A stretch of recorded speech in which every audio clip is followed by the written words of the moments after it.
Gold Trails and Ghost Towns. Share the adventures of our early pioneers as we explore the development of the Pacific Northwest and beyond. With your host, Mike Roberts, and historian Bill Barley.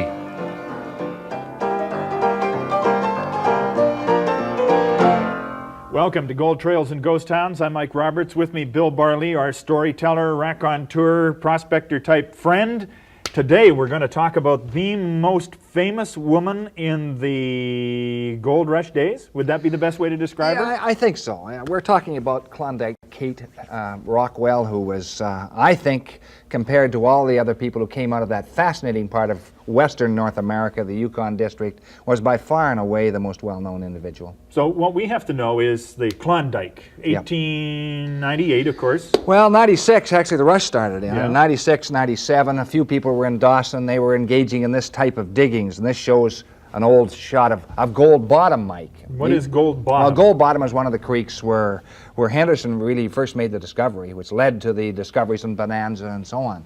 And this shows the type of diggings they had in the early days, shallow diggings with the miners able to handle with a pick and shovel, and the gold was really quite staggering. Yeah. And then you have an early view of Dawson. This is probably... These are two little kids sitting on that log. They're children, so that everybody went to Dawson. Oh, sure they did.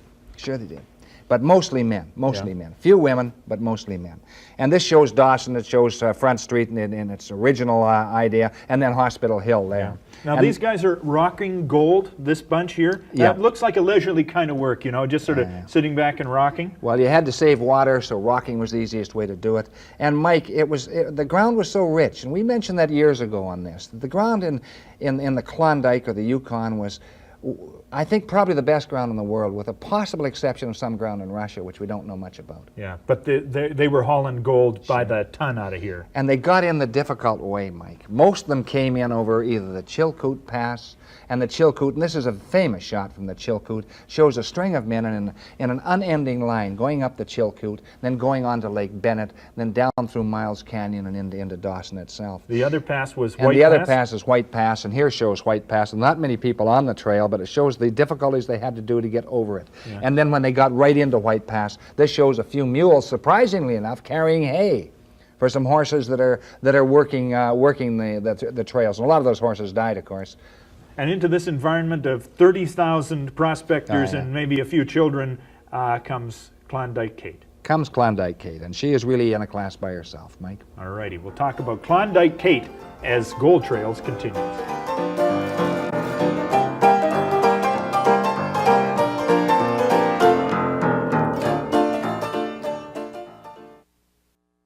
Welcome back to Gold Trails and Ghost Towns. We're talking about the Klondike today. We're talking about the most famous woman in the Klondike, Klondike Kate. But before we do that, I mean, this era, this place generated nothing but persons who were bigger than life.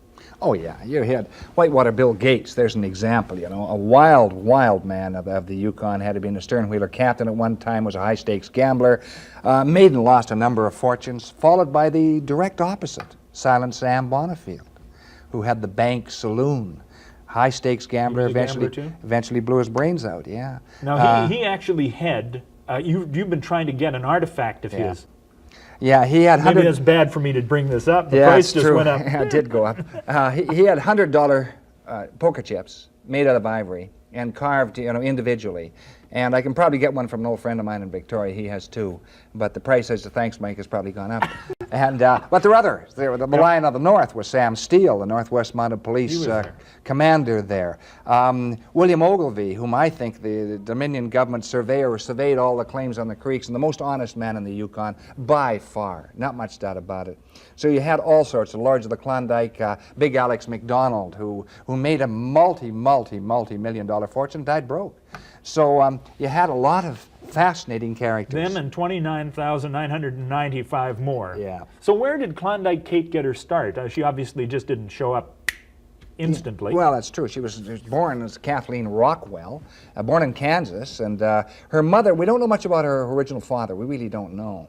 and there's not much revealed about it. But her mother marries a judge, a very, very famous judge in that Kansas territory. They come up to Spokane, which is the Inland Empire, and she has all the possibilities a young woman could want. She has a cook, and she has a governess, and there's a doorman, and she has everything. She has a private school. The silver spoon is lodged firmly in her mouth. Yeah, and she's very good looking for her age. Very headstrong, Mike. Kind of a blonde, gold, red hair, kind of a mix in there. Yeah. Violet eyes, they say. Whether or not that's true, I don't know. But something happens, of course. They're living in the lap of luxury. Her mother and her stepfather divorced, although he was very fond of Kathleen. But he's very, very generous in the settlement. But the mother gets $65,000. She doesn't handle money well at all. She goes around the world on a tour, takes Kathleen with her. Kathleen falls in and out of love at 15 years old, which is not unusual at that age, I guess. And the mother comes back. Finally, she comes back. She's dead broke. Not a penny left. Now, $65,000 equates to about $2.5 million today. And only took a few months to get rid of it. So she doesn't handle money too well. She ends up in New York, in the garment district.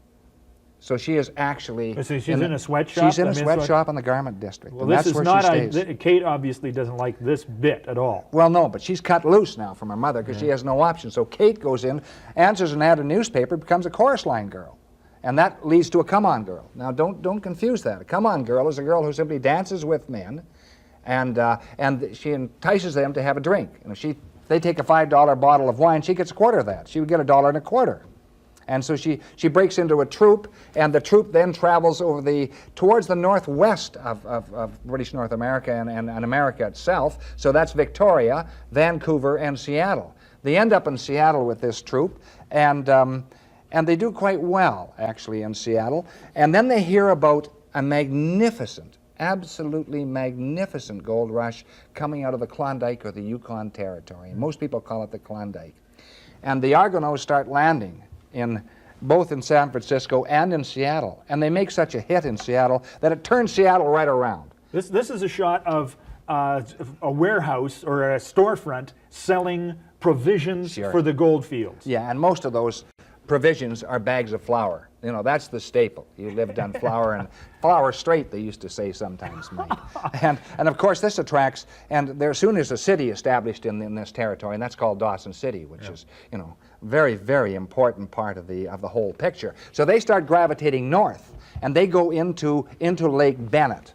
And Lake Bennett is sort of the kind first stop on route to Dawson and one the of the Klondike? major stops on the route to Dawson. They build the boats there. So they come into Lake Bennett, and here's a couple of shots of the area as it looked in that day. This is the bank, the Eternal Bank, the Bank of Nova Scotia. Merchants Bank of Bank of Halifax, right. Mike. Merchants Bank of Halifax. And the right entirely province, different. wrong town. That's right. It was incorporated with the Bank of Commerce, I think, in 1921, if I remember correctly.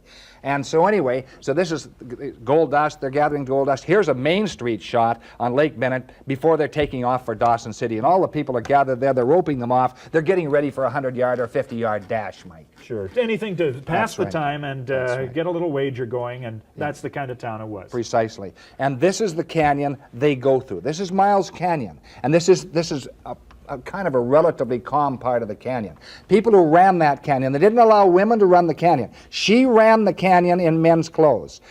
Police monitored everybody going down. They didn't recognize she was a woman or didn't want to. I don't know. And she finally makes it down, and she comes straight in past Lousetown, which is what they call Klondike City, on the other side of the river from Dawson. And that's where people who couldn't afford Dawson went to. Lousetown. That is the most horrible name you could. I mean, it's. Well, it isn't complimentary. It's not Mike. complimentary. No, it isn't complimentary.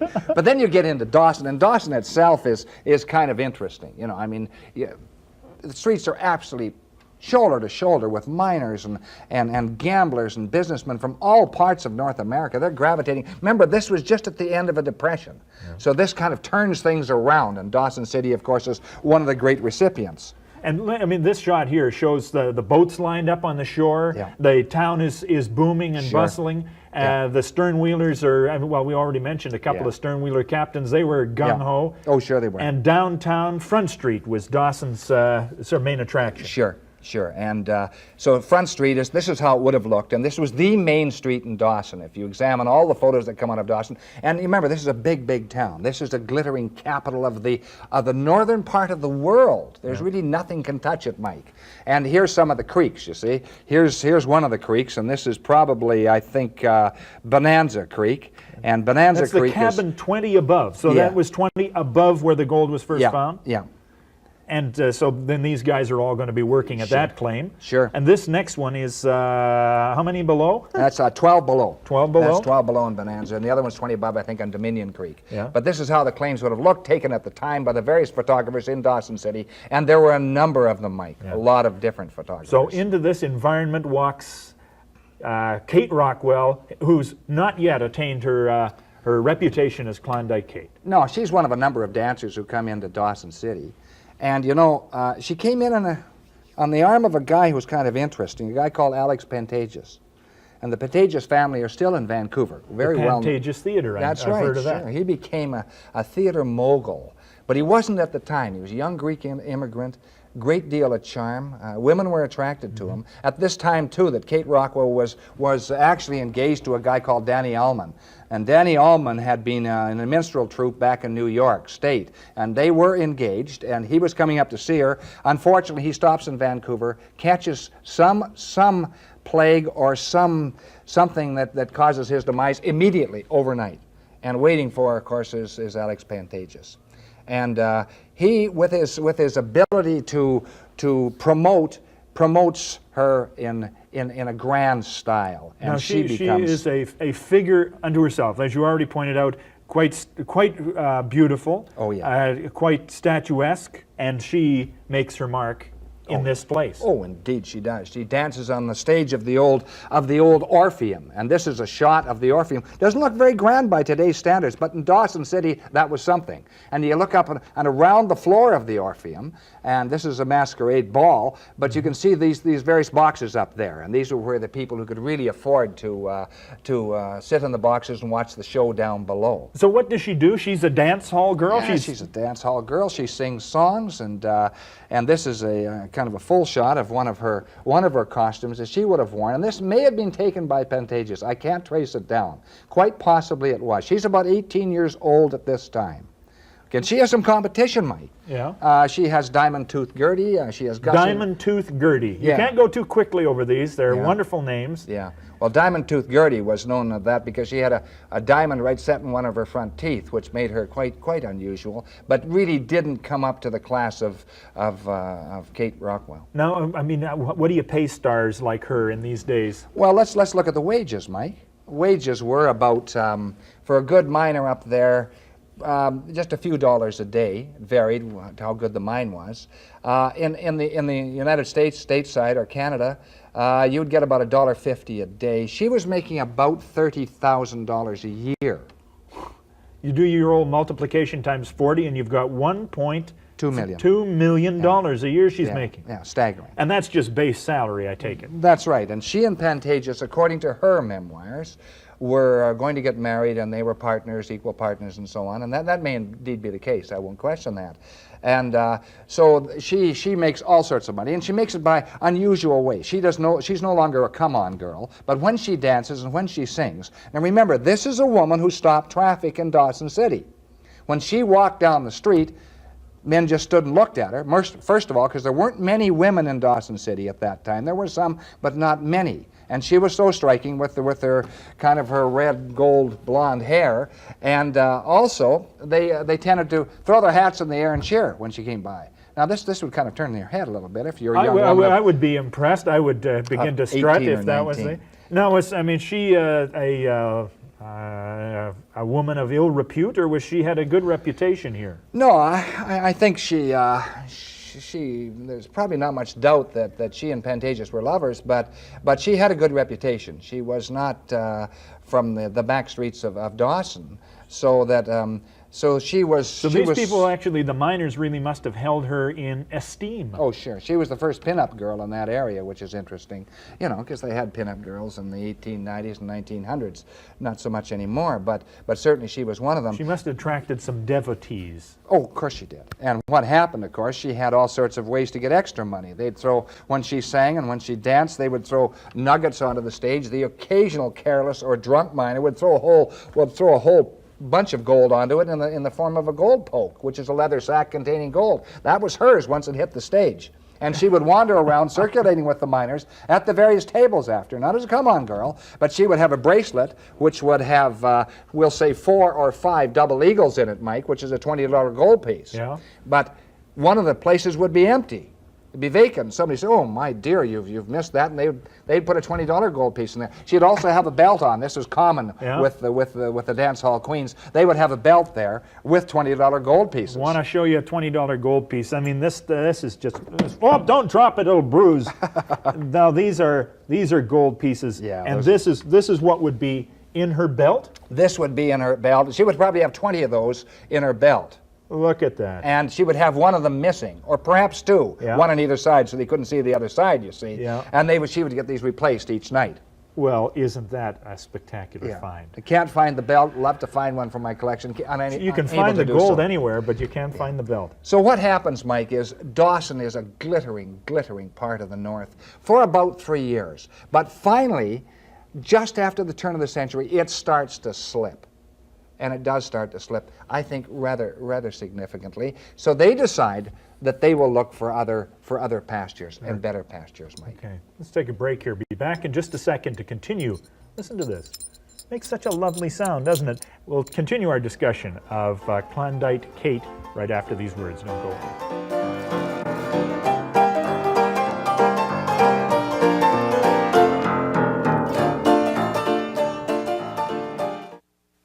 Welcome back to Gold Trails. As we were saying, the digging started to get a little thin on the surface, but that's why they had one of these buckets around, Bill. This is for high-grade ore, high-grade gravel, actually. Ore is different. And what happened is they'd put this in the bottom of the shaft when they were on bedrock, break up the bedrock, Mike, with a pick and a shovel and so on, and shovel it and then whisk it in to make sure all that gold that sifts down into the crevices and cracks in bedrock is in here and not outside. That's why. That's why it's like a dustbin, and it would be gold dust that they're chasing. Gold dustbin. And why the size? Because gold was too heavy, and to make it bigger would be bad, or were they working in cramped quarters when they were working in pretty cramped quarters in many instances. Sometimes they had to crawl out. Depends. It was permafrost too, though, Mike. So. Well, these pictures that we're looking at right here, these are photos of the deep operation. Yeah. What are they having to do now? Well, this one on Dominion Creek means they have to go down. The shaft may go down 60 or 70 feet. They're in permafrost, and the old shallow diggings are gone. So you can see they're using fewer miners. The price they're paying the miners has gone from $10 a day down to $5 a day. And the next one, which is on Bonanza Creek, which was one of the great creeks of the Yukon, is the same sort of operation. They're now going to, you can see all the apparatus there, fewer miners on the surface, some down below, and this is what was happening. So the vast bulk of the miners were disappearing from Dawson, and the result was Dawson was going downhill. Who notices this right off the mark? Well, it's our friend Alex Pantages. He's very, very sharp. He's got to move. With him goes Klondike Kate. And where do they head to? What's there? Because there's not another gold rush to go to at this stage of the game. They head to an old city which had treated them quite well, Seattle. But they part company there. She thinks temporarily. I guess he doesn't. He starts a theater there with a vaudeville show. She goes to Victoria and buys a little theater for $350, sells it for $1,500, is going back to join him when she finds out that he has married a vaudeville girl, which was in his theater. Now, she's had several broken hearts. I mean, remember that way back when she was 16, there was a broken heart, another broken heart from the almond guy. I mean, is she used to broken hearts? Well, this was a real broken heart. This was, when you read her memoirs, this was the one that really did break her heart. So she goes back to Dawson, hoping to recoup. She comes back to Dawson. Now, here's what the Monte Carlo looked like in 1899. In its heyday. That's when it was right. hopping. Crowds on the streets. Dawson is booming. She comes back to this Dawson, and this is the Dawson of 1904, 1905. And Not many people on the street. Well, Mike. this is an interesting shot anyway, because this is at midnight on the 1st of July. That's right. This is the midnight sun happening here. Sure, but there's still, any other year in 1899, 1900, it would have been packed. So she has to leave Dawson, and her fortunes go downhill from there. She goes back to Seattle, stakes her mother. Her mother actually launches a very successful real estate business. She goes off to a little place called Bend, Oregon, and takes $3,500. All she's got left, Mike, that's all she's got in the world. Pawns her jewelry, pawns her gold. And this is after she was making $30,000 a year plus all the gold nuggets and gold double eagles that she could carry. So she's down on her luck, no doubt about it. But she marries a young guy called Floyd Warner. And Floyd Warner is quite a few years younger, probably in his 20s. She's in her 30s when she marries him. This doesn't last long. And after World War I, she married him in 1914. After World War I, he goes his own separate way. She goes her own way and tries a number of different businesses. And despite her protestations to the opposite, she probably doesn't do very well. She goes to a meeting of the sourdoughs of the Yukon in 1931. This is to commemorate her, really. This is their salute. She's sort of the guest speaker in this one, is this right? She's not the guest speaker, she is the guest. Yeah. There's a difference. Right. And so this is Klondike Kate. They're all a lot older now. It's 45 years or 40-odd years since they were in the Klondike. She's a lot older. She's in her 60s. And somebody reads the account of this in a creek way up on the Klondike. And his name is Johnny Matson. Johnny Matson's an old Norwegian that had fallen in love with Klondike Kate Rockwell in about 1899. He was one of the people in the audience, and maybe threw a double eagle. He was not in the audience. No? He read about it. Way up in the Yukon. He's 150 miles out in the creek in the Yukon. He never got to see the show. Oh, yeah. He never got there. He didn't take time out, and he reads about Klondike Kate, and he writes her a letter and says he wants to marry her. And she remembered this little Norwegian looking at her many, many years ago when she was the belle of Dawson City. So she actually meets him in Canada, and they decide to get married, and they do marry. They go back to the Yukon. She goes down the then deserted streets of Dawson and goes back in the Savoy, which was one of the places she danced at, and it's totally empty. And she's left there with her memories. Then she goes back, and they spend some time together. She goes back to the States, lives in Bend, Oregon. He comes down and sees her, or she goes up once every year. Both of them are quite elderly by now. And finally, she gets some recognition in her old age, Mike, and finally passes on, and I think it was 1954, early 1950s. What an amazing story. I mean, now, has she written her story? Is there a memoir? You said in her memoirs. Is there? Yeah, there are many accounts of Klondike Kate, and some of them are at variance to each other. So you have to be very, very careful. I think she shaded her age occasionally here and there. Well, as you're allowed to do, yeah, if, certainly there's a writer's license there. But, when you read about all these fascinating characters, and of course Dawson City was that type of city. It drew those characters, as we mentioned before, and she was, I think, probably the most famous of them all. And there you go. With a broken heart from age 16, and a world tour to start her off, her mother taking her on this world tour. And then Pantages and all the other names. The Pantages family has done very well. That's a fascinating story. And to think that it ended with her watching all of those places where all her greatest moments were just ramshackled ghost town places. Precisely. Klondike Kate, last name again? Rockwell. Any relation to the Rockwell of rocket ship fame or anything like this? No. No.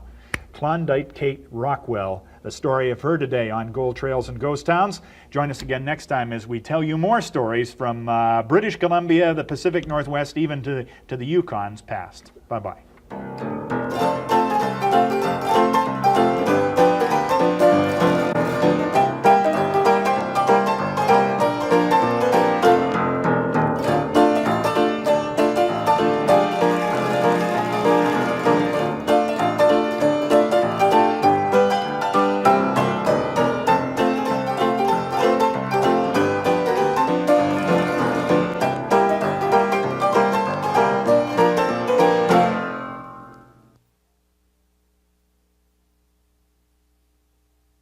Introducing the Gold Trails and Ghost Towns series. Now you can revisit history whenever you choose and experience the Old West like it really was. This fascinating series features 12 videotapes, each containing 3 episodes from the Gold Trails and Ghost Towns series that take you on a captivating journey through the rivers of time. Discover the hidden gems and the forgotten treasures as you travel through the peaks and valleys of days gone by. See how the West was really won. Follow the pioneers and the prospectors as they stake their claims through the interior of British Columbia. The good times and the bad, it's all here waiting for you to discover in the Gold Trails and Ghost Towns series. Each tape is just $29.95.